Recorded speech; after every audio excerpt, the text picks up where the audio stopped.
G'day guys, it is Rossco here from Supercoach Swordplay and Third Man Up on Twitter, and I am back with a game day squad round 2 team reveal for you to feast your eyes on. Now, if you're coming from my previous pack opening, we got a couple of nice pulls in there. I made a couple of players sort of earn their spot a little bit, and I've realised there might be a few on the buy, but I've got plenty of talent to add into this starter squad as well. Now, I managed to get the chockies on the Swordplay channel last week, coming 151st. However, I want to break the top 100, top 50. Not sure about the top 10. That might not be attainable yet, but I'm slowly building my way up. So without further ado, I'm going to jump straight into the team reveal and give you a quick little reason as to why I've chosen each of these players for the week. So to start off, the back six, the anchor, a player I think will go really, really well. Dane Zorko playing at home against the West Coast Eagles. I can see him putting up a monster score. He put up a 138 last week against the Swans. No reason he can't do that or go even bigger again against the Eagles at the Gabba. My next pick in defence is going to be Carl Amon. He's been on fire to start the season. Comes up against Carlton, who are not necessarily restrictive to designated kickers and halfbackers. I think he can pop up another nice score. He's averaging 133 for the season and scored 136 last week. More than happy to have him in the squad. Next up, we're going to take Nicky Martin from Essendon. Dropped a nice 124 last week, playing against Adelaide on the wide ground MCG this week. I think he can definitely be one to put up another nice score. We can get another 124 from him. That'd be absolutely lovely. And I think that game is a real 50-50 with Essendon having the potential to even topple the Crows. I don't believe they've played them at the MCG for a very, very long time. So Nick Martin running around getting plenty of the footy. I can see him scoring really well in game day squad this week as well. Next up, in defence, let's go with Dan Houston from Collingwood. He's back. He played his first game in the season last round, and they are back again with a nice matchup this week. I think the Pies play the Dogs on Friday night, and that is a matchup where I think he can score really well at Marvel Stadium. Next up, I'm going to go with someone who is a nice little pull from my pack opening earlier, Jordan Clark. He's playing against the Swans, but they are playing at Optus, and I see that he has the potential to score really, really well. I think he's taken the sort of transition ball movement role from Luke Ryan as well, as we saw last week against the Cats. Scored really nicely despite not putting up a good effort, the Dockers. So I can see Jordan Clark making a big impact this week. My last one to round out the starting six. Now, all 7 will score, so I can see him scoring really well, is James Sicily. Similarly with Amon, they're playing Carlton, and I can see him playing back. If they nail him, he might go forward and kick a goal, and that generally should give us some nice scores. Now, on my bench, I've got a little bit of a pod selection here. I'm going to take Kane Farrell from Port Adelaide. A tidy, not exceptional 104 last week, but the Power do play Richmond at home this week. Hopefully Richmond can give them a bit of a game, attack them, but be horribly, horribly inaccurate, and Kane Farrell can mop up a lot of that ball off half back.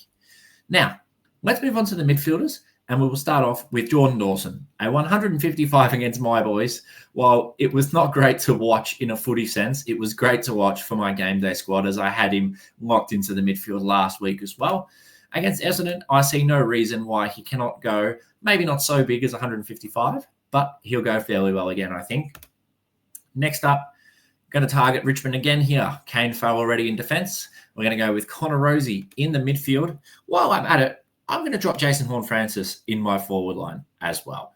I just see that being a really, really positive matchup for Port Adelaide this week at home, and I really want to target the Tigers across the season. Even though they had a lovely win against Carlton last week, I think it says a bit more about Carlton than it does Richmond, and I don't think with their inexperienced list, they'll be able to keep it up across the whole season.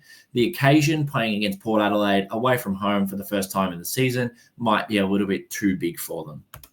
Next up, another player who saluted well for me last week, Tom Liberatore, playing against the Pies, getting his fair share of the ball in the Doggies midfield. I can see him putting up another nice score for me. Then we're going to go with a double-pronged Fremantle attack against the Swans. They do have a tough midfield, but I think Fremantle can get the better of the Swans this weekend. And for that reason, I'm going to take Andrew Brayshaw and Caleb Sarong in here. The Swans might send Jimmy Jordan to one, but that leads me to think the other might get off the chain. So I'm going to take them as well. And hopefully one of them can really pop off for me in my midfield. Ideally, it would be both though. Last of all, to round out the bench, I was really sort of coin flipping this one. Chad Warner hasn't really been in great form, so I sort of ruled him out. I'm going to go between a matchup for tonight's game, Day or Cripps, and I think with Hawthorn getting the edge over Carlton tonight, the way I see it, I think I'm going to go with Will Day. Lock him in to my bench here. Now, if you came across from my pack opening video and you noticed I gave you a little spoiler about the ruck line, my number one preferred VC option for Supercoach this week, as I mentioned in Captain's Corner, is my number one preferred option for Game Day Squad, Tom de Koning, playing against Lloyd Meek, who is a handy player, but I can see him showing that real upside of his again and getting a big score on the board for us. And my other ruckman this week, I've got plenty to choose from. Marshall was a bit underdone last week. Grundy played okay. He might be one to definitely watch coming up against, it could be Liam Reedy or Luke Jackson, but I think I'm going to take Toby Nankervis coming up against Jordan Sweet. Coming up against them, I think is a good matchup for him. Maybe not a good matchup, as I said, for the Tigers, but I can see him putting up a nice score against Jordan Sweet, who can score himself, but isn't exactly a big presence like a Cherry, Gawn, Witts, or even the double Essendon setup where they really restrict ruck scores. So we've got Horton Francis into the forward line. I've got another couple of tidy players. Jack McRae, he's coming in again, playing that main role in the Saints midfield. Even though we play the Cats on Saturday night, I think it's a good spot for him to probably sit permanently in our forward lines in Game Day Squad this year. Next up, I'm going to take Isaac Rankin, playing against Essendon, similar to Jordan Dawson, had a nice midfield role last week, and playing as a forward, I can see him being really invaluable to our teams this year. I'm going to go against the Saints now and go with Jeremy Cameron.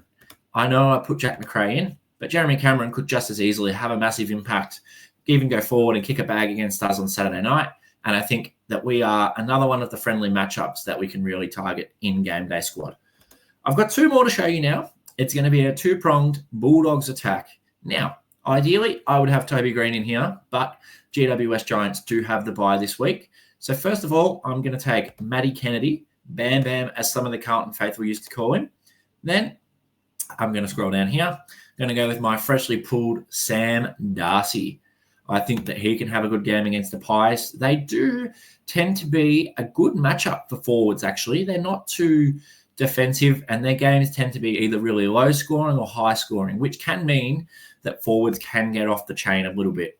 Now, to round off the bench, I'm going to go with Luke Parker, playing against the Ds, playing some midfield. The Ds looked strong last week, even though they got the loss. They took the loss to GWS, but their midfield sort of let GWS score at will a little bit, and I think that could be a good position for Luke Parker to sit in. So I'm pretty content with this as my final squad for round 2 of Game Day Squad in the Starter Challenge. However, I am probably going to jump off camera now, sit back, have a look at some trade options, jump into Discord and see what I can find. Might even have a look at some auctions, some for sales, see what I can find there and try and bolster out my other squads as well. But for now, it's been a pleasure showing you my starter squad. Keep your eyes peeled for a post on Third Man Up with a lovely graphic just to remind you of who you need to beat this week. And of course, if you're interested in jumping on Game Day Squad, building a squad like this, competing with us and getting around the community, use the code PEANUT for $20 worth of free packs, 3 times 9 common player packs. You can get some really lovely pools to go along with your starter packs as well. And hopefully that will get you off on your Game Day Squad journey and get you off to a really good start at that as well. So thank you so much for tuning in. It's been a pleasure. And for now, all the best to all of you who are playing Game Day Squad this weekend. But ideally, I'd love to see myself at the top of the leaderboard for the starter comp this week. So thanks for tuning in again. All the best and good luck this week with your squads.